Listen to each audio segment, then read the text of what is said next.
누가복음 4장 14절에서 16절까지 우리 세 절인데요. 같이 봉독하겠습니다. 누가복음 4장 14절에서 16절입니다. 같이 봉독합니다. 예수께서 성령의 능력으로 갈릴리에 돌아가시니 그 소문이 사방에 퍼졌고 친히 그 여러 회당에서 가르치심에 무사람에게 칭송을 받으시더라. 예수께서 나사렛에 이르사 안식일에 늘 하시던 대로 회당에 들어가사 성경을 읽으려고 서심에 아멘. 오늘은 영적인 긴장감이라고 하는 제목으로 말씀을 전하겠습니다. 예수님께서 마귀와 영적인 싸움을 벌이신 다음에 그 다음에 벌어진 일상의 삶을 소개하고 있습니다. 예수님의 일상을 소개하고 있는 본문 속에서 두 가지를 살펴볼 수 있는데, 하나는 예수님은 성령의 능력으로도 일상을 사셨다는 것입니다. 일상을 사실 때에도 예수님은 성령의 능력으로 사셨다는 것입니다. 또 하나는 예수님은 영적인 습관을 가지고 일상을 사셨다라고 볼 수 있는데, 첫 번째, 예수님의 성령의 능력으로 일상을 사셨는데 14절에 보니까 예수께서 성령의 능력으로 갈릴리에 돌아가시니 그 소문이 사방에 퍼졌고 라고 되어 있습니다. 예수님은 성령의 충만함을 입고 마귀의 시험을 받으셨습니다. 마귀가 물러갔음에도 예수님은 성령의 능력으로 갈릴리에 돌아가셨습니다. 성령의 능력으로라고 하는 말은 성령의 능력과 함께라고 하는 말입니다. 예수님은 광야라고 하는 특별한 환경에서도 성령의 능력과 함께 살았고, 이제 갈릴리라고 하는 일상의 환경에서도 성령의 능력과 함께 살아가고 있다라고 하는 말입니다. 예수님 문제가 있을 때에만 성령의 능력을 구한 것이 아니라 일상에서도 성령의 능력을 구하며 필요로 하셨다는 것입니다. 왜 일상에서 성령의 능력을 가지고 우리가 살아야 될까요? 왜 예수님은 일상에서도 성령의 능력을 따라 사셨을까요? 하나님을 기쁘시게 하는 삶을 살기 위해서 그렇습니다. 하나님은요, 우리가 하나님의 법을 따라 살 때 기뻐하십니다. 내 법이 아니라, 세상 법이 아니라 저와 여러분 모두가 하나님의 법을 따라 살 때 하나님은 기뻐하십니다. 하나님의 법에 따라 살면 누구든지 하나님을 기쁘시게 할 수 있습니다. 제가 한번 예로 들어볼게요. 범사에 감사하라.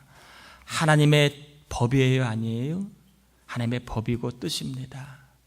그러면 우리가 이 법을 따라 살면 하나님이 기뻐하신다는 거예요. 말은 간단하지요. 삶은 간단하지 않아요. 범사에 감사하며 사는 게 쉽다라고 생각하는 분 계신가요?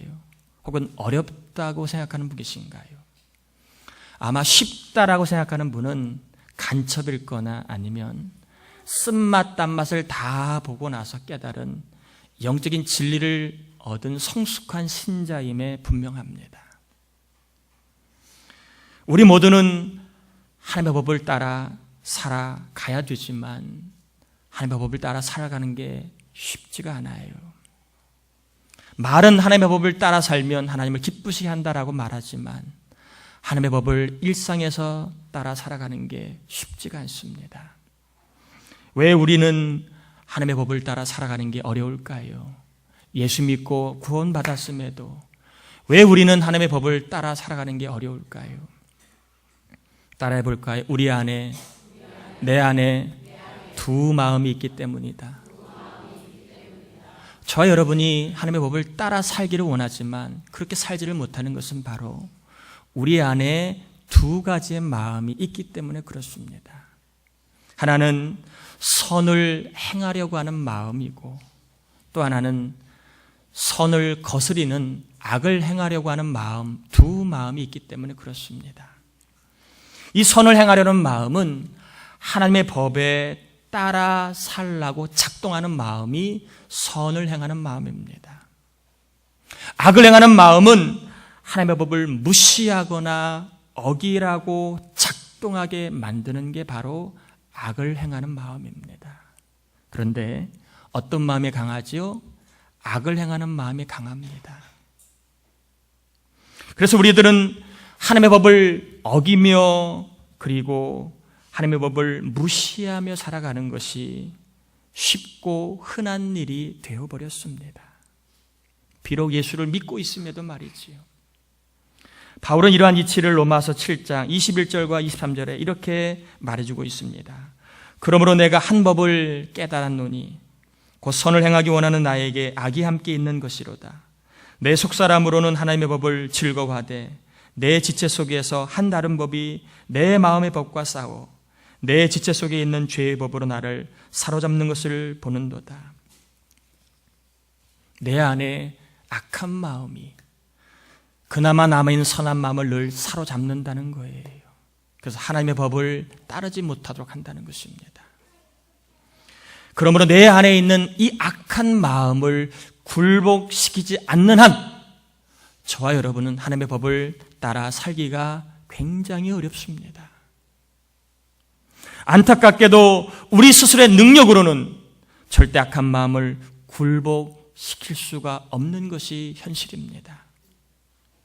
착하게 살려고 마음 먹지만 더 미워하는 마음이 많이 생겨요. 이해하려고 마음 먹지만 더 오해하는 생각이 더 커집니다. 이게 우리의 현실이고 우리의 실존입니다. 성령님만이 저와 여러분 안에 있는 악한 마음을 꼼짝 못하게 굴복시킬 수 있다라고 하는 것이 성경이 주고 있는 귀한 진리입니다. 내 안에 있는 악한 마음을 굴복시킬 자는 아무도 없다. 성령 말고는 없다라고 이야기합니다. 로마서 8장 2절에 이는 그리스도 예수 안에 있는 생명의 성령의 법이 죄와 사망의 법에서 너를 해방하였습니다. 우리 안에 있는 악한 마음을 굴복시킬 수 있는 능력은 성령님 외에는 없다는 것입니다. 예수님은 일상에서도 하나님을 기쁘시게 하는 삶을 살기 위하여 성령의 능력을 구하셨습니다. 예수님 일상에서도 하나님의 법에 굴복하여 하나님의 법을 따라 하나님을 기쁘시게 하는 삶을 살려고 성령의 능력을 구하고 함께 살아갔다는 것입니다. 한번 예로 다시 돌아가 보겠습니다. 우리 안에는 두 마음이 있다고 그랬습니다. 말씀 받은 저와 여러분에게는 감사하라. 이게 선한 마음일 것입니다. 그러나 이 말을 듣는 여러분 가운데 또 이런 마음이 있습니다. 감사하긴 뭐가 감사해? 내가 노력한 거지. 내가 수고한 거지. 저 사람 때문에 내가 힘들어 죽겠는데 뭐가 감사해? 저 인간 때문에 내가 어려움을 당하는데 뭐가 감사해? 감사하는 마음과 동시에 우리 안에는 감사하지 못하게 만드는 원망하고 불평하는 마음이 공존합니다. 그래서 감사를 하려고 하다가도 나도 모르게 불평이 나오고 생각은 감사하지만 입술은 원망의 말이 벌써 쏟아져 버립니다. 항상 승자는 누구일까요? 하나님의 법을 따르지 않게 하는 악한 마음이 승자입니다. 백전백승입니다. 우리 모두는 선한 마음과 악한 마음이 공존하지만 항상 승자는 악한 마음, 하나님의 법을 거스리고 하나님의 법을 무시하고 하나님의 법을 따르지 않게 만드는 악한 마음이 항상 승자입니다. 그러므로 일상에서 가만히 있기만 하고 발만 동동 구르고 어떻게 안타까워만 하는 한 우리는 절대 하나님의 법에 따라 살 수가 없습니다. 안타까워하지 말고 가만히 있지 말고 저 여러분 모두는 예수님처럼 일상의 삶 가운데도 성령의 능력을 구하며 살아야 합니다. 성령의 능력과 함께 살아야 합니다. 그러면 어떤 일이 벌어집니까? 내 안에 두 마음이 있을 때 성령님 내 안에 거하시옵소서, 나를 이끌어 주옵소서, 나를 다스려 주옵소서 할 때 어떤 일이 벌어지느냐 하면 성령께서 내 안에 악한 마음인 불평하고 원망하는 마음을 꼼짝 못하게 결박시켜 준다는 거예요. 포로처럼 결박당한 악한 마음은 내 안에 힘을 발휘하지 못합니다. 남아있는 선한 마음을 하나님의 법을 따라 원망해야 될 자리에 감사가 나온다는 거예요. 이처럼 성령의 도우심을 따라 하나님의 법을 따라 감사하는 자의 삶을 보고 하나님 뭐 하신다고요? 기뻐하신다는 것입니다. 성령의 능력을 구하면 하나님 우리 안에 있는 악한 마음을 굴복시켜 하나님의 법을 따라 하나님을 기쁘시게 하는 삶을 살게 하실 줄 믿습니다. 바로 하나님을 기쁘시게 하려고 예수님은 성령의 능력을 매사에 구했다는 것입니다.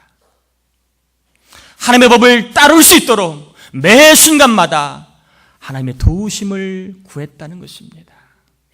두 번째, 예수님에게는요 영적인 습관이 있었습니다. 16절 한번 같이 읽어보실까요?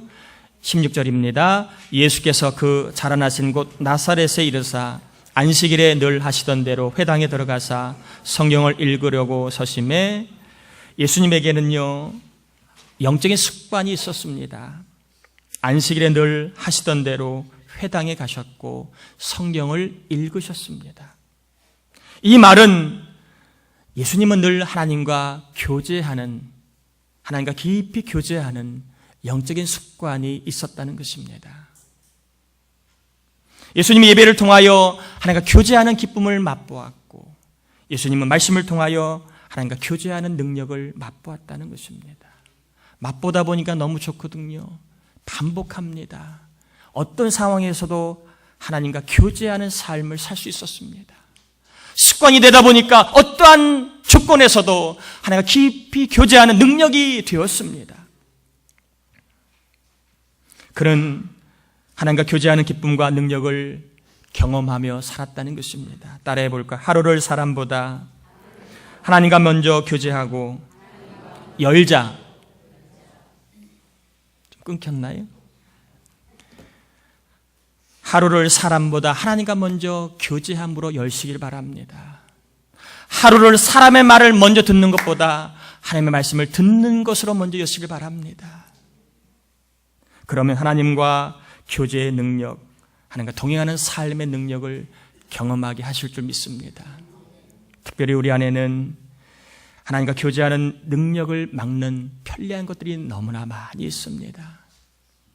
특별히 하나님과 교제하는 습관을 들일 수 있도록 여러분 기도하시되 내가 끊어야 할 것이 무엇인가를 하나님께 물으시면서 끊을 수 있도록 도움을 요청하시길 바랍니다. 예수님에게는요 이처럼 성령의 능력으로 일상을 사시려고 하는 모습이 있었고 그리고 하나님과 교제하는 영적인 습관이 있었습니다. 저는 이 예수님의 일상의 모습을 한마디로 한번 정리해 보려고 합니다. 바로 예수님은 긴장감을 가지고 사셨다는 거예요. 예수님은 긴장감을 가지고 일상을 사셨다는 것입니다. 매사에 하나님을 기쁘시게 하려고 하는 긴장감, 그리고 하나님과 깊은 교제를 하려고 하는 긴장감을 가지고 예수님은 사셨다는 것입니다. 이 긴장감으로 인하여 예수님 일상에서도 하나님의 능력을, 성령의 능력을 구할 수밖에 없었습니다. 이 시간 한번 우리 스스로를 돌아보길 원합니다. 가정에서나 일터에서나 우리는 하나님의 법에 따라 하나님을 기쁘시게 하려고 하는 긴장감을 가지고 살아가는지요. 세상이 험악합니다. 세상에서 하나님의 법을 따라 살아가는 게 결코 쉽지는 않아요. 저도 알고 있습니다. 그렇지만 긴장감까지 놓아서는 안 됩니다. 다시 한번 묻습니다. 우리는 하나님을 기쁘시게 하려고 하는 긴장감을 가지고 살아가나요? 예배를 드리면서도 하나님과 깊은 교제를 하려고 하는 긴장감을 가지고 예배를 드리시나요? 사람은요, 익숙하면 긴장하지 않아요. 익숙하면 긴장이 사라집니다. 처음일 때, 초보일 때는 되게 긴장합니다. 손에 땀이 나도록 긴장합니다. 그러나 반복하고 익숙해지면 긴장하지 않아요. 또 사람은요, 힘 또는 능력이 있으면 긴장하지 않아요. 제가 한번 여러분에게 여쭤볼게요. 축구대표, 국가대표 축구팀과 우리 부천시 조기축구의 축구팀하고 축구 경기를 합니다. 누가 긴장할까요? 축구대표팀이 긴장할까요? 질까 긴장할까요? 아니면 조기축구팀이 긴장할까요? 모르겠죠. 뭐 붙어봐야 알겠지만 누가 더 긴장하겠습니까? 실력 없는 팀이 긴장하겠지요. 실력 있는 사람이 뭐가 긴장하겠습니까? 우리가 긴장하지 않는 이유는 우리 안에 알게 모르게 힘이 많기 때문에 그래요. 능력이 많다고 생각하니까 우리는 긴장하지 않는 거예요. 얼마 전에 축구대표 홍명호 감독이 선수들을 소집할 때 정장을 입고 오라고 그랬습니다. 왜 그랬을까요? 해설이 대부분 다 그런 거지요. 긴장하고 들어오라는 거 아니겠습니까? 너희들 잘나서 국가대표 된 거 아니다. 나라의 부름을 받았으니까 긴장하고 열심히 선수 생활하라. 그런 뜻 아니겠습니까? 여러분, 모 회장은요, 위기 때마다 매기론을 언급합니다. 기업도 매기가 있어야 긴장해야 기업이 살아난다는 거지요. 그냥 풀어놓고 긴장하지 않으면 다 죽는다는 거예요. 매기론 아시잖아요. 미꾸라지를 살리려면 한 마리 매기를 집어넣으라. 그래서 항상 CEO들은 긴장할 수 있는 일들을 많이 주잖아요. 조직을 개편한다거나 새로운 사람을 영입한다거나 새로운 큰 일을 맡긴다거나 긴장하는 요소를 주지 않습니까? 여러분, 긴장하지 않으면 좋은 결과가 없습니다. 항상 긴장해야 좋은 결과가 있는 것이 현장의 소리입니다. 우리의 신앙도 긴장이 필요합니다. 우리의 신앙생활도 긴장이 필요해요. 정신을 좀 차려서 신앙생활하려고 하는 긴장감이 필요합니다. 예배를 드려도 정신을 차려 예배를 드리려고 하는 긴장감이 필요합니다. 말씀을 받을 때에도 하는 말씀에 긴장감을 가지고 받으려고 하는 긴장감이 필요해요. 우리 모르는 너무나 익숙해서 긴장감이 다 사라졌습니다. 알게 모르게 가진 힘이 있어서 긴장감이 다 사라졌어요. 저는 오늘 다 다루지 못한 내용은 다음 주에 이어서 좀 전하려고 합니다. 오늘은 여기까지만 말씀을 정리하는데, 예수님께서는요, 하루를 살아도 그 전능하신 하나님의 아들 예수 그리스도, 마귀 권세를 이기신 예수 그리스도, 그분도 긴장의 끈을 놓치지 않았습니다. 성령 충만하여 마귀 이기고 나서도 일상의 삶 가운데 성령의 능력과 더불어 살아가셨습니다. 예수님은 하나님을 기쁘시게 하는 삶을 살기 위한 긴장감을 놓치지 않았습니다. 성령의 능력만이 우리 모두로 하여금 하나님의 법에 굴복하게 하여 하나님을 기쁘시게 하는 삶을 살 수 있게 하는 것을 꼭 기억하길 바랍니다. 하나님을 기쁘시게 하는 삶은요, 하나님의 법을 따르는 거예요. 하나님의 법은 성령이 우리 안에 악을 결박하지 않은 한 어느 누구도 따라갈 수 없습니다. 그러므로 저와 여러분들이 성령의 능력을 교회에서만 구하지 마시고 일터에서도 하나님을 기쁘시게 하는 삶을 위하여 성령의 능력을 구하시길 바랍니다. 가정에서도 부모로서 자녀로서 하나님 기뻐하시는 삶을 위하여 성령의 능력을 구하시길 바랍니다. 또한 목사도 성령의 능력을 구해야 합니다. 장로도, 권사도, 집사도, 성도도, 청년도, 목자도, 교사도 모두가 우리는 하나님 기쁘시게 하는 삶을 살기 위하여 매 순간마다 성령의 능력을 구해야 될 줄 믿습니다. 성령의 능력을 구하시다가 하나님의 법에 굴복하여 악을 이기고 선을 행함으로 말미암아 하나님을 기쁘시게 하는 삶의 변화와 역사가 꼭 일어나기를 축복합니다.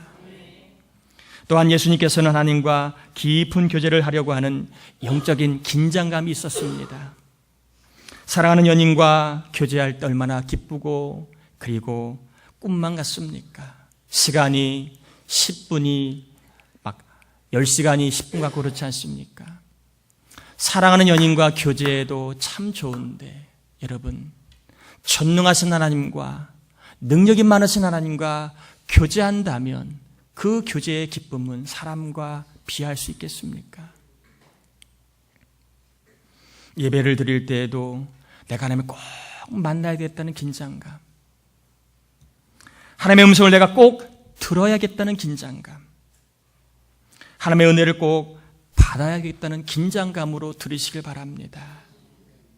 그리하여 긴장감으로 사모하는 심령마다 하나님이 주시는 응답의 메시지, 하나님이 주시는 변화의 메시지, 하나님이 주시는 소망의 메시지를 들으시길 축복합니다. 저와 여러분 모두가 다시 한번 하나님을 기쁘시게 하려고 하는 긴장감과 하나님과 깊은 교제를 하려고 하는 영적인 긴장감을 가지고 살다가 더욱 성숙한 사람으로 변화되어 교회와 가정과 일터에 아낌없이 부어주시는 영육간의 복, 하늘과 땅의 복, 가정과 일터의 복을 한없이 받으시기를 예수님의 이름으로 축원합니다. 우리 옆 사람하고 인사 한번 나눌까요? 긴장하며 신앙생활 합시다.